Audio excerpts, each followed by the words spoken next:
مطلب ان کا قول ہے حسن بصری کا، عربی میں وہ نقل کرتے ہیں، لأن علم باب من العلم فعلمه مسلما احب الى من ان تکون بالدنیا تکونها فی سبیل اللہ، یعنی کہ میں علم کا کوئی باب سیکھوں اور پھر اس کو دوسروں کو سکھاؤں، یعنی دوسرے مسلمانوں کو سکھاؤں، یہ میرے نزدیک بہت زیادہ پسندیدہ ہے اس چیز سے کہ میں ساری دنیا کا مالک ہو جاؤں اور اس کو اللہ کی راہ میں قربان کر دوں۔ سوچئے کتنی بڑی اہمیت ہے کہ حسن بصری جو ایک بہت بڑے ولی کہلائے جاتے ہیں اور عالم دین تھے بہت بڑے، اور جو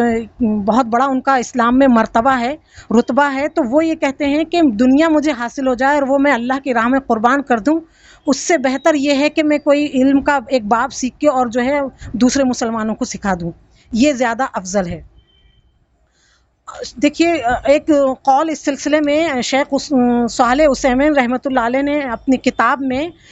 علم کے باب میں شروع میں یہ نقل کیا ہے کہ جو جامع ترمذی میں بھی اسی طریقے سے اور امام دارمی میں بھی اسی طریقے سے شروعات ہے، یعنی علم کی شروعات سے پہلے جامع ترمذی کی یہ روایت انہوں نے نقل کی ہے کہ الراحمون یرحم الرحمن، رحم کرنے والوں پر اللہ رحم کرتا ہے، رحمان رحم کرتا ہے۔ یہاں پر یعنی وضاحت کرتے ہوئے بتاتے ہیں شیخ عثیمین کہ رحمان لایا گیا، رحیم نہیں لایا گیا، کیونکہ رحیم کے مقابلے میں رحمان میں کئی گنا زیادہ جو ہے رحمت پائی جاتی ہے۔ اب یہ جو رحمت کا پایا جانا ہے، تو رحم آپس میں رحم کا سب سے بڑا اعلیٰ درجہ یہ ہے کہ ایک انسان دوسرے انسان کو، یعنی ایک مسلمان دوسرے انسان کو، مسلمانوں کو بھی اور دوسرے انسان کو بھی جہنم کی آگ سے بچانے کی کوشش کرے، یہ سب سے بڑے رحم کا اعلیٰ درجہ ہے یہ، یعنی کہ دنیاوی مسائل، تکلیف اور درد دکھ کو دور کرنا یہ اپنی جگہ ہے، لیکن اگر کوئی کسی کو جہنم کی بچانے سے فکر کرے تو یہ رحم کا سب سے اعلیٰ درجہ ہے۔ تو شیخ عثیمین نے جو ہے علم کے باب سے پہلے یہ قول نقل کیا ہے، اور جو ہے اس کی ایک وجہ یہ بھی بتاتے ہیں وہ کہ جو علم سیکھا جائے، علم کی جو محفل ہو تو اس میں آپس میں بہت رحم کا معاملہ ہو، شاگرد جو ہے استاد کے ساتھ رحم کا معاملہ کرے، شاگرد کا استاد کے ساتھ رحم کرنا یہ ہوگا کہ وہ جو بھی اسباق دیں اور جو ان کی محنت اور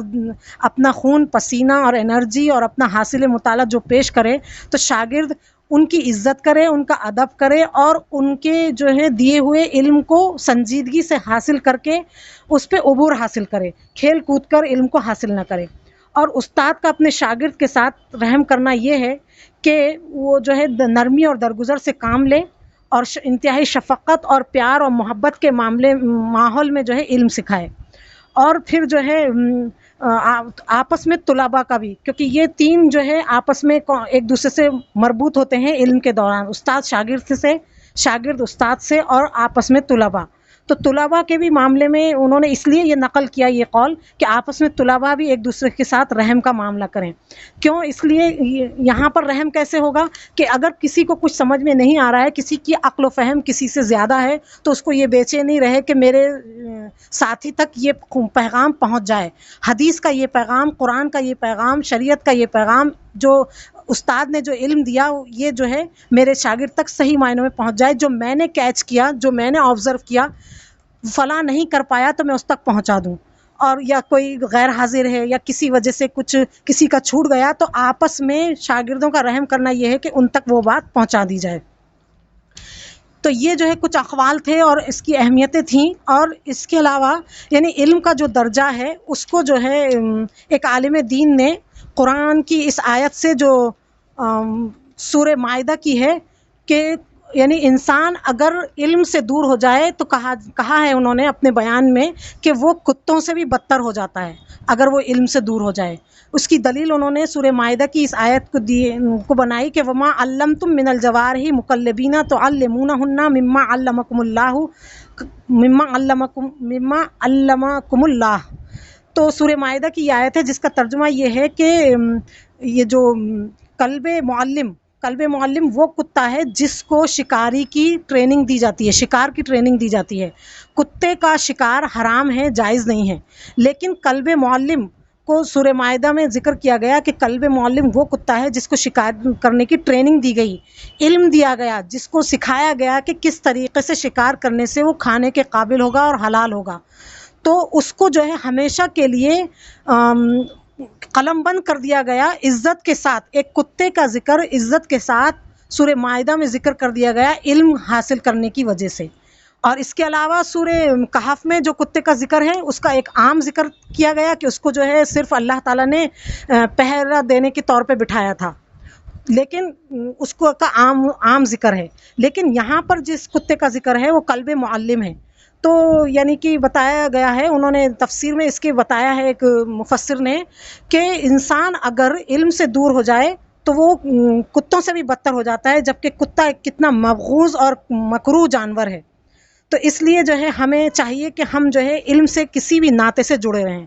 علم سے جڑے رہنے کے سلسلے میں یہ بھی کہا جاتا ہے کہ جو زبردستی آئے یا مجبوراً آئے یا خوشی خوشی آئے، سبھی اللہ کی رحمت اور ان فضیلتوں میں شامل ہوتے ہیں جن کے بارے میں قرآن میں درجات کے بارے میں ذکر کیا گیا، اور اللہ کے پاس ان کا اہمیت اور مرتبے کا جو ذکر کیا گیا، احادیث میں جو ان کی فضیلتیں ذکر کی گئیں، وہ تمام چیزوں میں ایسے معلم یعنی کہ تعلیم و تعلم کرنے والے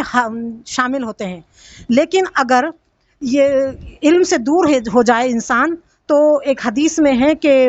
چار کیٹیگری میں رہو، یا تو علم سیکھنے والے رہو، یا سکھانے والے رہو، یا اہل علم کی عزت کرنے والے رہو، یا ان پر خرچ کرنے والے رہو. اگر ان کا یعنی کہ ان کی تعاون کرنے والے رہو کسی بھی طریقے سے. اگر ان میں سے کچھ بھی نہیں ہو تو پھر جو ہے تم ملعون ہو. تو کسی نہ کسی ناطے سے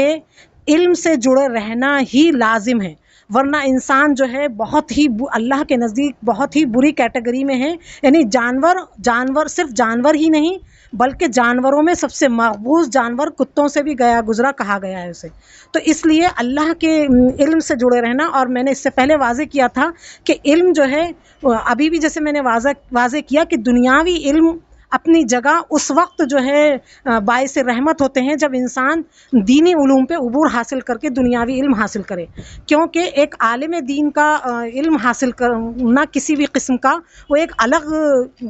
پیرائے میں ہوتا ہے، اور ایک دنیاوی مقصد سے علم حاصل کرنا الگ پیرائے میں ہوتا ہے.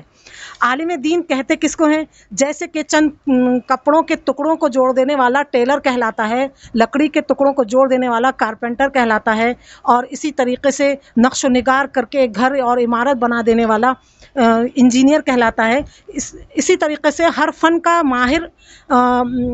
یعنی کہ اپنے مخصوص نام سے پکارا جاتا ہے. تو اسی طریقے سے قرآن اور حدیث سے مسلسل جڑے رہنے اور اس پر عبور حاصل کرنے کی کوشش میں لگے رہنے، اور اس سلسلے میں مجاہدہ جد و جہد میں لگے رہنے والے کو عالم دین کہتے ہیں. اور اسی کو جو ہے اللہ تعالیٰ نے، اللہ کے رسول صلی اللہ علیہ وسلم نے اپنے وارث کہا ہے کہ العلماء ہم ورثۃ الانبیاء.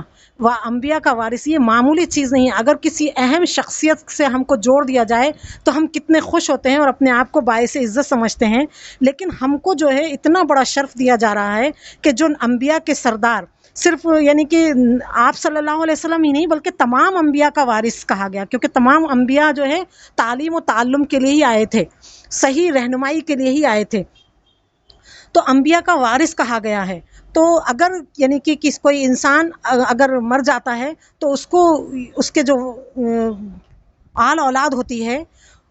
تو اس کے جو ہے وارث ہوتی ہے، اس کو ان میں سے حصہ ملتا ہے. حتیٰ کہ اگر کوئی گود لے لے کسی بچے کو تو اس کو ورثہ نہیں دیا جاتا ہے. لیکن ہم اتنے خوش نصیب ہیں اگر علم سے جڑ جائیں. ہمارا کوئی واسطہ اللہ کے رسول صلی اللہ علیہ وسلم سے اور انبیاء سے نہیں ہے، ہمارا کوئی ان سے سلسلہ نسب نہیں ہے، ہمارا کوئی ان سے کوئی کسی دور کا تعلق نہیں ہے، کسی خاندان کا تعلق نہیں ہے، لیکن اس کے باوجود ہم ان کے وارث ہو جاتے ہیں اگر ہم علم سے جڑ جائیں، علم شرعی سے جڑ جائیں. تو اس چیز کو ہلکے میں نہ لیجئے، معمولی مت سمجھیے. اپنی زندگی میں سے وقت نکال کر اس سے جڑے رہنا بہت ہی زیادہ لازم ہے. اب ایک چیز جو میں یہاں پر اپنی بات کو ختم کروں گی، اس سے پہلے میں ایک چیز واضح کر دوں کہ اس سلسلے میں جو علم اور علماء کی جو عظمت ہے، اس سلسلے میں جو ہے شیخ اپنے صالح عثیمین رحمۃ اللہ علیہ نے کچھ اصول بتائے ہیں کہ ان اصولوں پر چڑھنے کی وجہ سے انسان کو وہ مراتب اور وہ سکون اور وہ تمام چیزیں جس کی وہ چاہ کرتا ہے دنیا میں اور آخرت میں، وہ تمام چیزیں ملتی ہیں تو کیسے ملتی ہیں، اور علم اس کی زندگی میں کیسے جاگزیں ہوتا ہے، اس کے اعضاء اور جوارح سے کیسے جھلکتا ہے اور اس کی زندگی کا کیسے حصہ بنتا ہے اور وہ اللہ کے نزدیک کیسے محبوب بنتا ہے، اس کے کچھ اصول جو ہے بتائے گئے ہیں، وہ انشاءاللہ میں اگلی نشست میں لوں گی۔ میں یہاں پر اپنی بات کو اتنے پہ ہی اکتفا کرتی ہوں۔ اللہ تعالی ہم سب کو عالموں کی کیٹیگری میں شامل کرے اور بہترین عالم بنائے، ایسا عالم جس کو اللہ تعالیٰ پسند فرماتا ہے۔ السلام علیکم ورحمۃ اللہ وبرکاتہ۔